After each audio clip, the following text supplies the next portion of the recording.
There's a difference between being an exile and being an immigrant, and Cubans are true exiles. When they came here, they thought they were going back, next week, next month, next year, because Fidel wasn't going to last. And here we are almost 65, 70 years later. Welcome to the Gain Traction Podcast, the official podcast for tire business. I am Mike Edge, your host, and I have the privilege of interviewing the tire dealers, shop owners, counter sales reps, technicians, industry executives, and other thought leaders of our industry. This episode is brought to you by Tread Partners. Tread Partners is the leading digital marketing agency that specializes in digital marketing for multi-location tire and auto repair shops. Tread Partners works with clients that have hundreds of locations down to 5 locations. Get a professional, unbiased opinion and let Tread Partners review what you're doing. It starts with a simple conversation. To contact Tread Partners, visit treadpartners.com. So let's get started.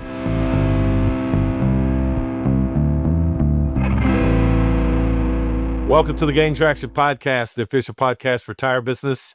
My guest today is Tony Gonzalez, chairman, founder, and CEO of Tire Group International, aka TGI, which owns the tire brand Cosmo Tires. Tony, welcome to the Gain Traction Podcast. Thank you, Mike. A pleasure to be here, brother. Man, glad to have you. So we were introduced graciously through Don Detour with Tire Business at SEMA 2025 this year. That was awesome. Great guy. Yep. He is. You guys had that booth right behind where I was doing some podcast recording in the Tire Business booth, and y'all had a nice display there, man. That was awesome. Appreciate it. Yeah, we really take pride in our marketing and how we represent our brand. So everything we do with a lot of love and a lot of passion. I could tell, and we're going to talk about the Kool Kat in a little bit. All right. So before we get started, well, I do want to tell my audience this because I do tell when somebody stands out with me, and usually I do a preliminary call. I always do a preliminary call because I think it's important to get to know my guests a little bit before I interview them. Makes the interview nicer, easier, etc. They get comfortable, etc. Get to understand what format and all that. And I tell people usually my preliminary call goes about 15 minutes. We just get to the nuts and bolts. Tony and I talk for about an hour. I think so.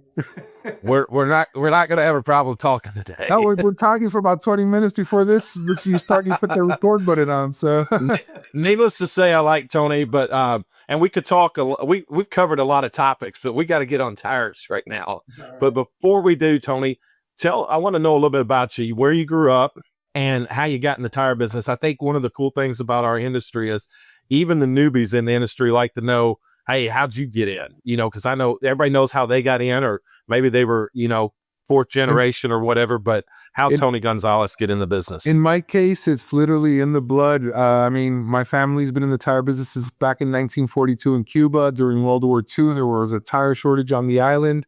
And my uncle and my grandfather got together as a side business because they were really in the restaurant business, the catering business. Actually, they used to deliver meals to all the factories in the little town where they were at, which was the industrial hub of Cuba. That's where, coincidentally, Goodyear was there, BF Goodrich was there, Firestone was there, Owens Corning, DuPont, you name it. And they started this little side hustle with mainly my uncle, and then my dad ended up starting to work there at the age of 13, 14 years old, where they were reclaiming tires from landfills and revulcanizing them and putting them together, patching them, tires inside of tires, whatever would hold air, basically, because it was World War II and all the tires were going towards the war effort, even the ones produced in Cuba, obviously, because they were American companies, and everything's going towards the war effort. So that's where our family got the start. And then after the war, we became Goodyear distributors. And by the 1950s, we were, I think, the second largest Goodyear distributor on the island. And in 1959, when the revolution came about, my father obviously eventually left Cuba. I think he left in 1961 after having been arrested various times for counter-revolutionary stuff like that, trying to get back Cuba from Fidel after he had declared himself a communist and all that. And I was born in 1968 in Miami. So I was born here, but very much raised in the culture, because there's a big difference. And there's something that, I think people don't understand. There's a difference between being an exile and being an immigrant. And Cubans are true exiles. Cubans, when they first came here, and that's why Miami is so Latin, so Cuban, going back that far, because when they came here, they thought they were going back, next week, next month, next year, because Fidel wasn't going to last, not with the U.S. against them, and all the Cubans in Cuba were up in arms, and they didn't want him. And here we are, almost 65, 70 years later, and that hasn't changed. But we were brought up basically speaking Spanish at home. Obviously, we learned English in school and stuff like that, but our culture was very much alive with our foods and our I love Cuban food. yeah, right. I do. You ever had the Cuban coffee? I think so, but I got off coffee a long time ago. Okay. I was going to say, you'd remember if you had Cuban coffee. It's a little shot about this big, like an espresso, but Oh no. All right, no. jet fuel. But I don't drink it out with butter. Legally, it does remembers. Well, that's an interesting. I didn't realize that. That you guys, once you got here, that you were looking forward, like it was like, hey, we're going back. But man, that's Most so people interesting. that come don't want to, like, immigrants come and they want to reestablish, and they don't necessarily, they want to meld in, let's call it. They don't. Like I said, the exile mentality is different. The exile mentality is, we're only here temporarily. We're grateful that we were allowed to come. My parents were, and they became American citizens, within a few years, back in the 60s. And they were super grateful and as American as anyone. I mean, my father and my mother, they would sing the national anthem and they were totally about it, but they always longed for Cuba to be free. But as they, after they raised their family here and spent 20, 30, 40, 50 years of their lives here, even towards the end, my dad goes, I would never go back and live in Cuba no matter what. I mean, this is my country now. So Yeah. yeah. Yeah, it's that's a great story, and I think, but you guys are also. I mean, I think Cubans are a perfect example of you guys. When you got here, you're contributors. I mean, you really hardworking. I put it this way: I haven't met a Cuban I don't like. I mean, and I mean that in the most sincere way. But there's something about your all's culture that's just it's solid, man. And I love it. And it's very American. I mean, you guys came to live the American dream, and there's a lot of that in South Florida, and I've witnessed it myself. No, and some of the top executives of Fortune 500 companies have been Cubans. For example, Goizeta at Coca-Cola was the CEO for almost 25, 30 years. The head counsel of Pepsi Cola is another guy named Nelson Carbonell. As a matter of fact, in Henry Kissinger's autobiography, he mentions that if he ever needed advice on something, the guy that he would call was Nelson Carbonell, which was the lead counsel for PepsiCo for about 25, 30 years. How That's cool how is big that? time this guy is. And to give you an idea, we've had two Cubans run for president. I mean, Ted Cruz and Marco Rubio, and Marco Rubio right now is the Secretary of State amongst his many titles. So yeah, Cubans are go-getters, and it's unfortunate what's happened to our culture, because over the last 70 years being Yeah. raised in the system of socialism and communism, now it's not the same breed of people. Listen, Yeah. I got family members that were like, my mom's side of the family are a lot older than, she was the bottom of 8 kids. So she had older brothers and stuff that still remember traveling to Cuba for vacation. They loved Havana. And they thought it was I mean, obviously everybody did, but they hated it when that thing with the whole Fidel Castro thing took place, because Las it Vegas changed. would have never existed, Mike, if Cuba would have still been there. The only reason the gangsters went to Vegas was when they got kicked out of Cuba. They said, we're never going to invest in a foreign country again because we can't control things.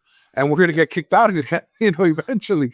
Well, And that's when I Meyer mean, Lansky and those guys went and started Vegas back in that era. So it's an amazing story, but it's unfortunately, if people don't understand, and I don't want to get in politics, but it's a perfect example of what happens to communism. A country in a micro level with here's a country right south of the United States that was capitalistic, thriving, everything's going well. I mean, your family was doing well, and then boom, Mike, the the communist Cuban takeover. peso in 1957 was worth about 3% more than the US dollar. That's how strong that economy was. The first nation outside the US with color TV, the telecommunications were cutting edge, the railroad system, none of that Oh, was yeah. today. And that, well, they controlled 60% of the world's sugar. Think about that. Today, they're That's net mind blowing. importers of sugar. That's crazy. That's nuts. I know. Well, anyway, so let's get back to tires. So you guys got into tires, but along the way, Tony, I mean, you were going to school in Miami. You grew up in the tire business. How did you get to? Because you ended up starting TGI yourself, In and 1993, correct. yeah, and then you ended up starting a tire brand. What made you start the tire brand Cosmo Tires? Well, when we first started Tire Group in 1992, we started obviously distributing other brands, and we were really more focused on export than anything since our inception. But by about 1994, we started to talk about having our own label, mainly on biased truck tires and light truck tires that we were exporting to South America. And that's when I first went to China, and in China, I cut a deal with a factory and bought about, I don't know, 40 biased tire molds to build 1020s, 920s, 1220s, all those old bias sizes, 750 16s and, 650 16s and 8 1/4 16s and all that. And that's how Cosmo was born. It was born as a biased truck tire that we were mainly exporting to South Central America and the Caribbean. Wow. Okay. Yeah, so that was in 1995. So this year is actually Cosmo's 30th anniversary. Obviously, since then, we've expanded the line tremendously. Today, as of right now, I believe we have 296 SKUs. Obviously, biased truck tires and light truck tires are no longer really part of it. I wonder where those molds are. Uh, I'm sure I could find them. That factory's still there in Laiwu, China. We're really close to where Confucius was born, actually, Oh of all wow. Okay. places. Yeah, but yeah, we started really focusing in on the U.S. market about 8 or 9 years ago, during a period which actually Penske owned us. We were bought by a private equity arm that Penske controlled, called Transportation Resource Partners, back in 2011. And then in 2022, our family bought Tire Group back. So we own it 100% again now since 2022. But in that interim, Penske started changing us from mostly an export company into a more domestic focused company for many reasons. And Cosmo was part of that plan. And we started to expand the line. I say we because I was still involved in the company. I just wasn't here day to day like I am back today, and enjoying it tremendously.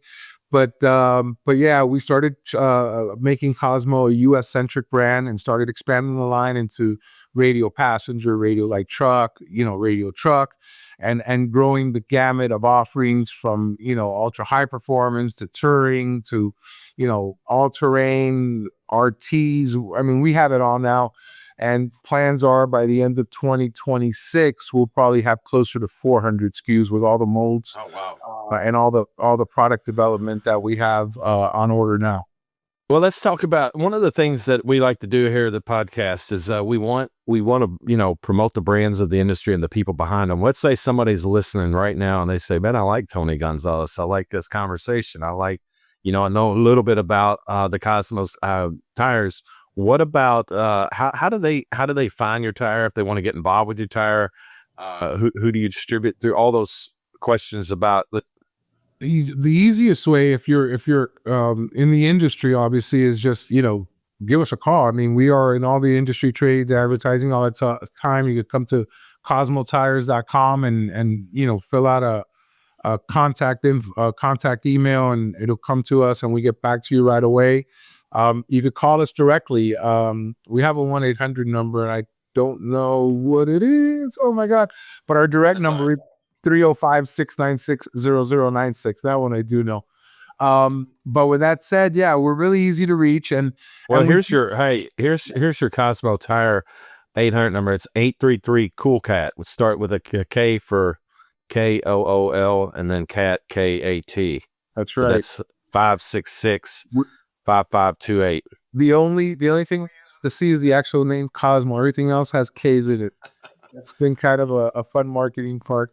But yeah, we've got distributors, wholesale distributors in most of the country where we don't have our own distribution.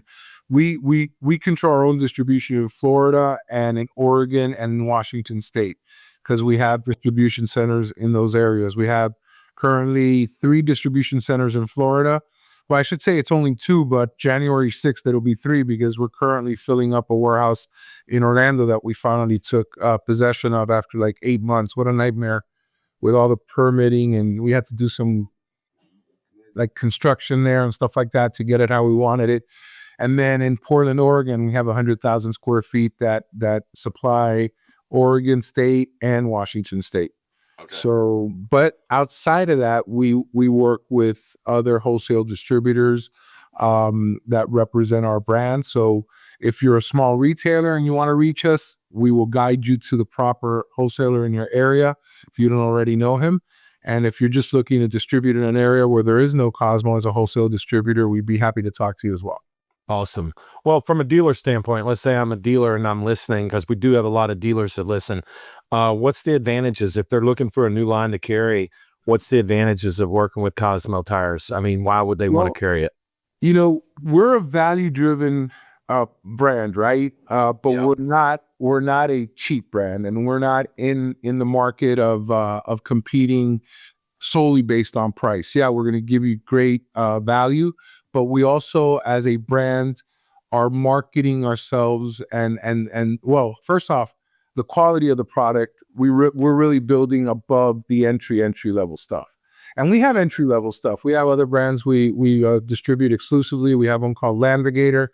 You want to battle on price? That's the one we'll battle on price with. But Cosmo sits really a lot higher than that in the marketplace.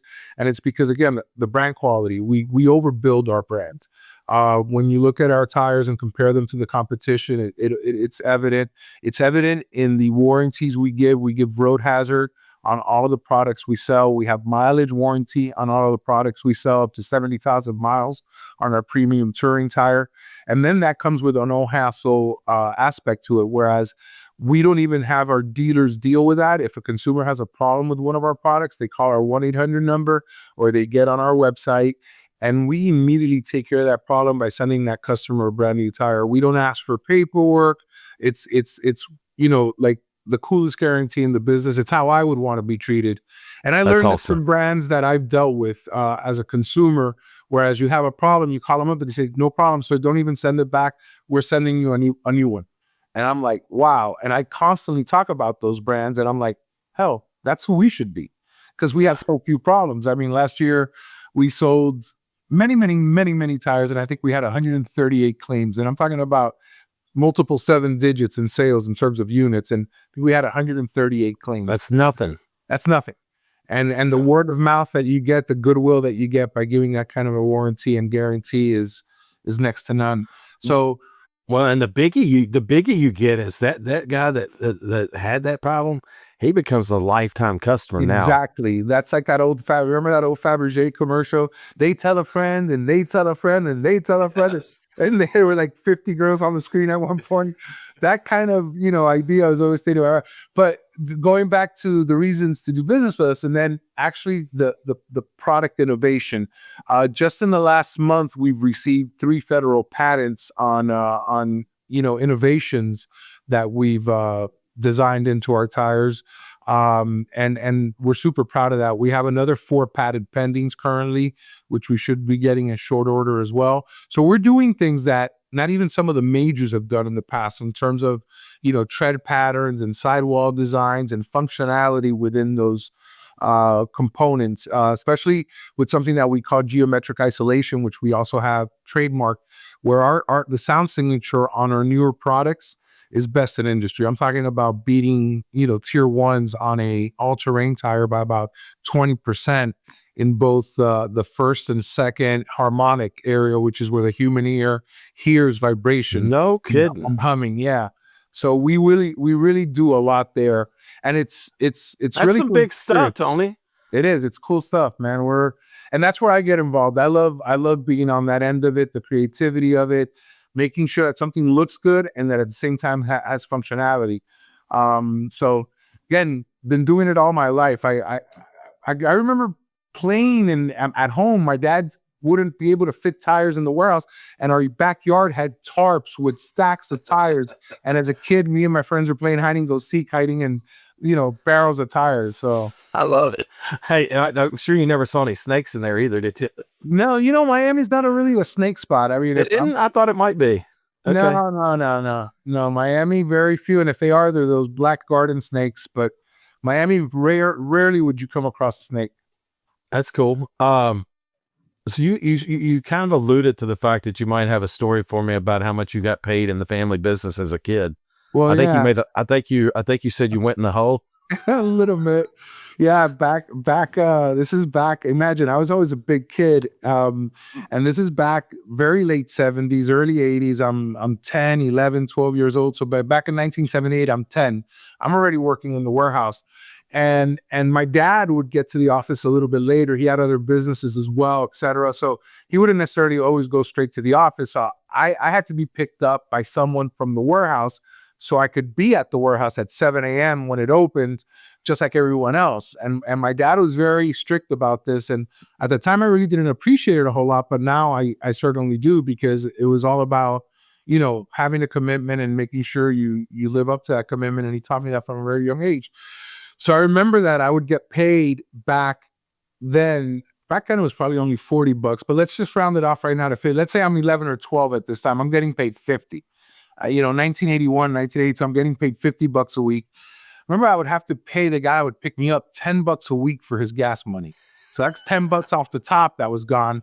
And then every week I used to have to give my mom $20 for room and board, because Holy during moly! and this is during summer vacation. So I would get out of school on a Friday, summer vacation. All your friends are out screwing around. I was at the office at the warehouse that Monday. I had no time off. It was from school to work, finish summer vacation, back to school. It was constant, like no time to screw around. Now, if the family went on vacation, obviously I was going on vacation for 2 weeks or whatever in the summer. So it wasn't like it was militant, but it was pretty militant. So 20, so $10 to the guy that's picking me up, $20 to my mom, right? That's 30 off the top. Yeah. Guess how much Burger King was every day? Burger King was like $4 or $5 back then for a Whopper and fries and a Coke, and then maybe a chocolate bar with a lunch driver that would, the little roach coach that would come by. That would probably be another $1.50 or $2 a day. By the end of the week, the $20 I had left were 100% gone. So by Friday, I would have to, not beg, but I would have to ask someone to buy me lunch. Luckily, my dad bought lunch for most of the company, mostly every Friday for the company. So I would get my lunch then. That went on until I was about 13 or 14. And I remember once just confronting my dad, which was the secondary lesson here. And I said to my dad, hey, this shit ain't working, bro. I'm making $50 a week. I'm in the hole. I already have money for my fireworks, because I would work all summer to order fireworks from a catalog up from North Carolina, because back then they didn't sell them down here in Florida. And I go to him, I need more money. He goes, how much you need? I go, at least $70. I have $20 a week left. I'll get them. I might be 12 or 13 now. And he goes, sure, okay, $70, fine. I go, why didn't you give me that from go? Why, I had to ask. He goes, well, now you know your worth. That was a secondary lesson in this. He's like, speak up for what you think you're worth and have a, talk about it and let's negotiate. So the next year I go, hey, I'm not coming for less than 120. And then, I eventually started making more and more. And it got to a point where he absolutely said, no fucking way. This is where you're at. But I did move up every year after that. That is a great lesson. Made you ask. Yeah. Yeah, I love that. True story, man. But you're sitting there sweating bullets, and then finally you've had enough. Yeah, exactly. And he says, sure, no problem. I'm like, damn, why didn't I ask before, But it took me 2 years or 3 years to build up my nerve. And he taught me a lesson. Always, you're doing work and you ask for what you're worth, and I tell it to kids when I go talk at high schools and stuff, it's know what you're worth and make sure you're not wrong, because now you're going to get fired quicker than quick. That's awesome. But if you know what your worth is, then go out there and claim it, get it. Well, before I let you go, I do want to go down this one rabbit hole, because I get teased about this everywhere I go. I'll get people that don't even know me go, what's your favorite movie? Because they know I like to ask the question, but or any of these other ones I do, but I already know your answer because we did touch on it, but what's your favorite movie? All right, Godfather. I mean, it's such a Uh, classic for so many reasons. We talked about it prior, and I've actually been in the film industry. I've actually directed and produced. I've actually won awards as a director, what they call the Telly Award. Won 4 of those for directing three commercials that I did for McDonald's. So again, when I look at movies and I look at film, I look at them with a different eye. I'm looking yeah. at not only what the characters are saying or character development and stuff like that, but I'm looking at the lighting, the way that camera angles, the grain. I'm looking at all these different, and man, The Godfather is just epic, epic, Well, epic. yeah, So and you got an educated opinion on it, and that's what's interesting because it is one of my all time favorite movies. But I'm not educated in the film industry, and you look at it from a technical stand, or you can look at it. I know you like it. I know you like the story too, but Mhm. you like the technical But aspect, that's how what they the put it all beauty of The together. Godfather is, that it all came together. Great writing, great story. I mean, the story, the writing, the acting, the Yeah. the and then you have this beautiful lighting. Some people would argue it was lit a little too dark, but man, it just created this emotion, this feeling within the film. I think it's epic, and there's so many life lessons in it. It is about the mafia, but there are codes that men live by, Yeah. whether you're in the mafia or not. Uh, and those Well, codes are broken. it's interesting because like I made all my sons watch it, and then my son-in-laws that I should have known before they married in family whether they crossed certain movies on their list, because there's certain ones that just they teach you a lot. But it's interesting because like my wife, it's not that she can't stand it, but she just finds the movie slow. And I'm like, honey, you don't understand. The undercurrent of the movie is like no other. You could feel the intensity. It's always underneath the surface so much that you're like, for us guys that we get into it, we just feel that power, that intensity. It's sitting there the whole time. And you're like, whoa, and that's what I like about it. And my sons that have watched it, they know now. They get it, and they like that intensity Well, of it.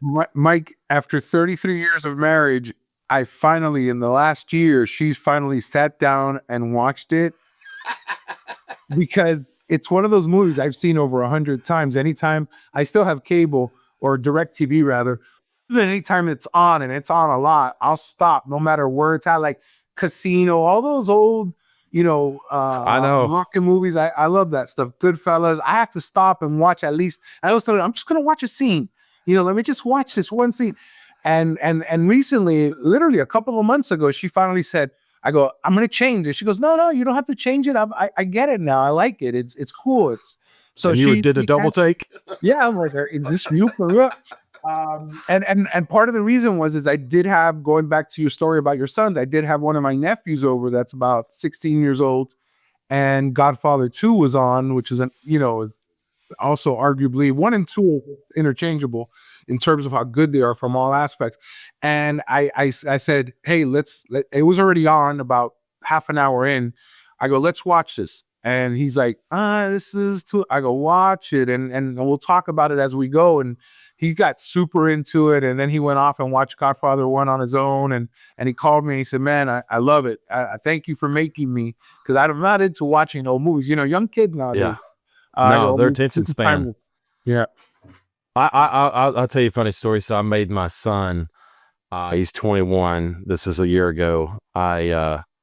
I don't know why he asked me because I don't think he really wanted my opinion, but he said, "Dad, what movies should I have watched by now or something like that?" And I gave him a list or whatever, and a short list. It was only like 3 or 4 came off the top of my head, and he had already seen The Godfather. But I gave him Tombstone was in that list, Great movie. and he absolutely to this day still talks about it because it's I saw Kurt Russell in an interview, and he said we didn't mean to have as many one-liners. We didn't know we had, but that movie's full of them. Huckleberry.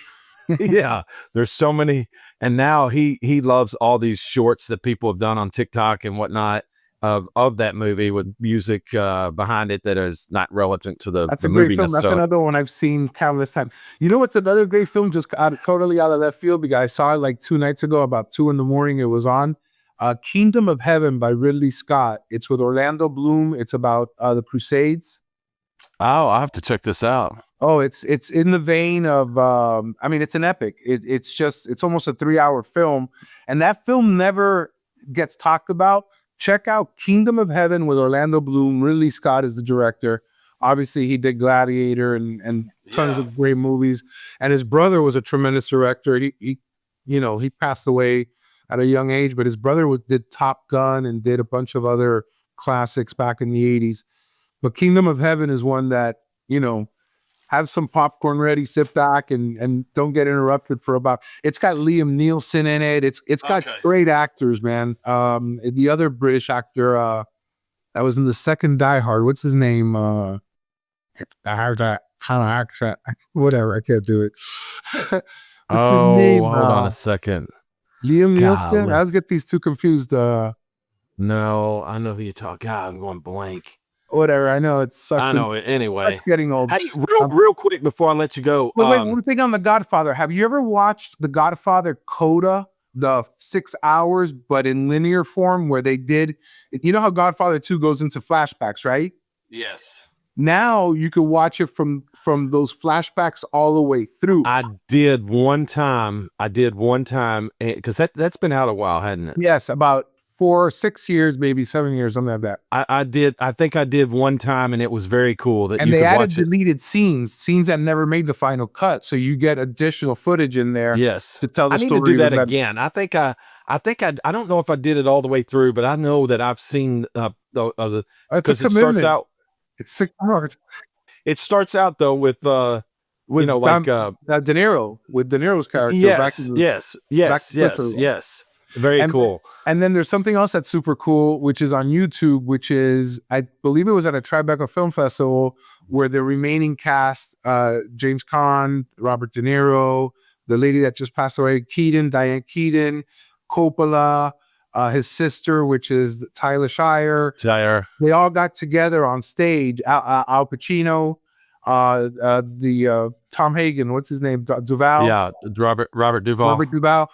They all got together on stage and talked for about 2 hours about the filming of and the making of and all that. So that's great. And one last one for your fans out there, on Paramount TV, there is a series with this guy Teller, the guy that did the new Top Gun, something Teller, Miles Yeah. Teller, the actor Miles Okay. Teller. Yeah. He's got a series and it's about the making of The Godfather, and it is excellent. What's the name of that series? It'll be easy enough to find. Just I'll check it out. Miles Teller. It's fudge. What's the name of that series? It's excellent because it goes into the writing of it, the making of it, and how the mafia was actually against it. And this producer, which he didn't do The Godfather 2. You know what he went out? He refused to do The Godfather 2 because he didn't want to put himself through the stress. So you know what movie he does instead? The one with Burt Reynolds in prison about football that got remade. Oh yeah. Yes. Longest Yard. Longest Yard. Yeah. He, instead of doing Godfather 2, he went off and produced The Longest Yard. I mean, I think it was a mistake, but whatever. No, but I mean, hey, he's still I know. A whole nother level. Man, that is cool. But hey, real quick, because I wanted to find out more about this, and I know we've gone a little long, but Kool Kat. How did you guys come up with Kool Kat? Well, since we came up, and it was actually my dad's idea, the whole Cosmo thing. And if you look at our other proprietary brands, Astro, Luna, they all have to do something with the stars and the cosmos and stuff like that. And then out of nowhere, my dad just proposed a tiger. So we registered a tiger, and we had, a tiger sketched, and it doesn't have a rhyme or reason. We've always, even my dad's company back in the late 60s and 70s had a monkey as a mascot. There was actually a live monkey in the warehouse in a big ass cage. And this monkey was bad. I mean, imagine he's hanging out all day with warehouse workers and truckers that are coming and visiting, and they're giving him cigarettes and little packs of sugar. I remember that monkey would get wired on sugar, man. He was a nut. But he lasted like 25 years in the warehouse. That's a classic. So I don't know. The tiger just is here, and the tiger's here to stay, baby. Cosmo the tiger. I like it. Kool Kat approved. I love it. Yeah. Well, Tony, I'll tell you what, I'm glad we were introduced. I'm glad you chose to do this interview with us. I really appreciate you being on the Gain Traction podcast. It's called The Offer, by the way. Paramount, The Offer. Check Okay. it out, Mike. Watch that before you watch Kingdom of Heaven. You're going to love this if you're I like it. auto fan. You got it, man. All right, brother. Thank Thanks you. for the opportunity and being able to talk to your audience, and happy holidays to everyone out there as well. And, let's keep on trucking. Amen. All right, guys. Thank you for being with us. As always, care, we brother. appreciate you. See you Bye-bye. next time. To all our listeners, thank you for being part of the Gain Traction podcast. We are grateful for you. If you'd like to find more podcasts like this, please visit gaintractionpodcast.com. If you'd like to make a guest recommendation, please email me at mike@treadpartners.com. This episode has been powered by Tread Partners, the leader in digital marketing for multi-location tire and auto repair shops. To learn more about Tread Partners, visit treadpartners.com.